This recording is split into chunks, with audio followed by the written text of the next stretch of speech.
Breaking news చూస్తున్నాం. JNTU కళాశాల campus లోని క్యాంటీన్ లో చట్నీలో ఎలక బయటపడింది. చట్నీ పాత్రలపై మూత పెట్టకపోవడంతో చట్నీలో పడి ఎలుక పరుగులు పెట్టింది. ఎలుకను చూసి విద్యార్థులు భయపడ్డారు. ఎలుకలు తిరుగుతున్న నిర్వాహకులు పట్టించుకోకపోవడంపై విద్యార్థులు ఆందోళన వ్యక్తం చేస్తున్నారు. వంటశాలను క్యాంపస్ ను శుభ్రంగా ఉంచాలని విద్యార్థులు డిమాండ్ చేస్తున్నారు.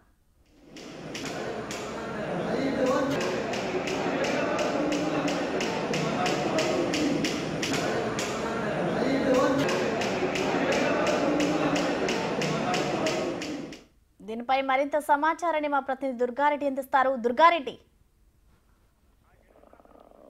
ఆల్రెడీ మన ఆందోళన నియోజకవర్గంలో మన జేఎన్టీయూ కళాశాలలో విద్యార్థులకు మాత్రం చట్నీలో ఎలుక పడ్డ విషయాన్ని వాళ్ళు విద్యార్థులు మాత్రము మీడియా దృష్టికి తీసుకురావడం జరిగింది. దీంతో పాటు అక్కడ ఆ ప్రిన్సిపాల్ కానీ అధ్యాపక బృందం కానీ మరి అదేవిధంగా వంట వార్డుకి సంబంధించిన కానీ దీని మీద స్పందించలేదు. ఇక గతంలో కూడా ఇట్లా ఇబ్బంది అయింది, ఆ చట్నీలో కావచ్చు లేకుంటే ఫుడ్లో కానీ పైదన అవుతుందని చెప్పి రాష్ట్ర వ్యాప్తంగా ఇటీవల తాజా కూరగాయలు వండి పెట్టాలని చెప్పి రాష్ట్ర ముఖ్యమంత్రి రేవంత్ రెడ్డి ఆదేశాలు ఇచ్చిన తర్వాత కూడా హాస్టల్లో కావచ్చు ఇక ప్రభుత్వ కళాశాలలో కావచ్చు ఇలాంటి పదార్థాల్లో కూడా వాళ్ళు అజాగ్రత్త వ్యవహరించడం వల్ల కొన్ని సమస్యలు జరుగుతున్నాయని చెప్పి వాళ్ళు ధర్నా కూడా చేయడం జరిగింది జేఎన్టీ విద్యార్థులు. ఆ తర్వాత ధర్నా చేసిన మరుసటి 3 రోజులు మాత్రమే ఫుడ్ సరిగా పెట్టారు. ఆ తర్వాత వాళ్ళు అజాగ్రత్త వ్యవహరించడం వల్ల ఎలుక మాత్రం చట్నీలో తిరిగి అదేవిధంగా దాంట్లో ఫుడ్ పాయిజన్ అవుతుందని చెప్పి వాళ్ళు ఆందోళన వ్యక్తం చేసిన విషయం అయితే మనం తీసుకోవడం జరిగింది ప్రసన్న. దీంతో పాటు మాత్రం విద్యార్థులు మరి కాసేపట్లో ప్రిన్సిపల్ దగ్గరికి వెళ్ళి వాళ్ళు ఆందోళన చేసే విషయం అయితే మన దృష్టికి తీసుకురావడం జరిగింది. దాంతో పాటు విద్యార్థులు మాత్రం శాంతించడానికి లేకుంటే ఆ చట్నీ మాత్రం పారబోసాము మీతో మరో చట్నీ చేపిస్తామని చెప్పి ఆ ఆందోళన విరమించాలని చెప్పి వాళ్ళు వార్డుకి సంబంధించిన విషయాన్ని కూడా మేము అక్కడి నుంచి తొలగిస్తామని చెప్పి కొంత శాంతించే పరిస్థితికి వచ్చినా కానీ విద్యార్థులు మాత్రం ప్రధాన డిమాండ్ వ్యక్తం చేస్తున్నారు. ఇలాంటి పదార్థాలు తినిపించడం అదేవిధంగా జేఎన్టీ కళాశాలలో రోజువారీగా నడుస్తుందని చెప్పి ఆందోళన వ్యక్తం చేసిన విషయం అయితే మనకు తెలుస్తుంది ప్రసన్న.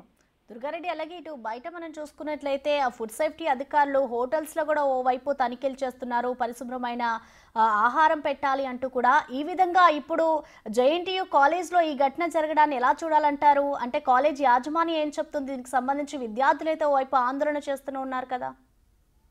అయితే ప్రసన్న నిజంగా రాష్ట్ర వ్యాప్తంగా కూడా ఇటీవల ఒక వారం 10 రోజుల నుంచి ఇక ఫుడ్ సేఫ్టీ సంబంధించిన ఫుడ్ శాఖకు సంబంధించిన అధికారులను కూడా ప్రతి చోటకి వెళ్ళాలి. ఎక్కడైతే నాణ్యత లేకుండా ఆహారం పెడుతున్నారో వాళ్ళంతా కూడా పరిశీలించాలి. ఒకవేళ నాణ్యతకు ఏమేమి ఉంటున్నది, మెనూలో ఏమేమి ఇచ్చారు, ఎలాంటి కూరగాయలు తెస్తున్నారు, ఎప్పుడు వండుతున్నారు, ఎప్పుడు వీళ్ళకు భోజనానికి అందిస్తున్నారు అని చెప్పి కూడా పరిశీలించాలని చెప్పి కూడా అధికారులకు ఆదేశాలు ఇచ్చినా కొన్ని చోట్ల మాత్రమే పరిమితం అవుతున్నారు. అధికారులు అన్ని చోట్లకు వెళ్ళలేకపోతున్నారు. వెళ్ళినా కానీ అక్కడికి వెళ్ళినాక మెనూ కరెక్టే ఉందని చెప్పి ప్రభుత్వానికి నివేదిక సమర్పిస్తున్నారు. నిజంగా అక్కడికి వెళ్ళిన తర్వాత విద్యార్థులకు ఏం జరుగుతుంది, ఫుడ్ ఎప్పుడు పెడుతున్నారు, ఆ జరిగిన పరిణామాన్ని దాని శాంపిల్ పంపించి ఆ ఫుడ్ నాణ్యత ఎంత ఉందని చెప్పి ఆ క్వాలిటీ కంట్రోల్ తో మాత్రం చెకింగ్ చేస్తే తెలిసే పరిస్థితి ఉంది.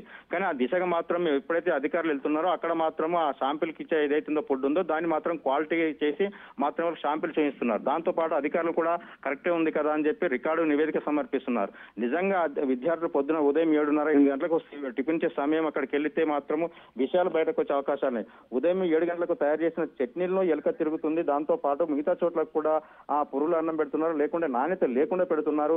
ఆ సాంబార్ కూడా ఒక రోజు చేసి మరో రోజు కూడా మాకు పోస్తున్నారు, వడ్డిస్తున్నారు అని చెప్పి కూడా విద్యార్థులు రోడ్డుకి ధర్నా చేసినా కానీ జేఎన్టీయూలో మాత్రం ఆ తీరు మారలేదని చెప్పవచ్చు. నిజంగానే గత నెలలో మాత్రము 3 రోజులు వాళ్ళు మాత్రం భోజనం మానేసి విద్యార్థులు రోడ్డుకి ఆందోళన చేసినా కానీ ఇప్పటి వరకు ఆ నివేదిక తీసుకున్న అధికారులు ఎవరిపంటే చర్యలు తీసుకోకపోవడం, నిజంగా వంట వాడేను లేకుంటే ఇతర చోట్ల కూడా మేము ఫుడ్ బయటకే తెప్పిస్తున్నామని చెప్తున్నారు. కొన్ని చోట్ల మాత్రం బయటకే తెప్పించేస్తున్నారు, మరికొన్ని చోట్ల మాత్రం అక్కడనే వడ్డించి కూడా వాళ్ళకి భోజనాలు పెట్టే పరిస్థితి కనిపిస్తుంది. కానీ ఆ దిశగా మాత్రం నిజంగా నాణ్యత గల ఆహారం అందుతుందా అంటే అది లేదు.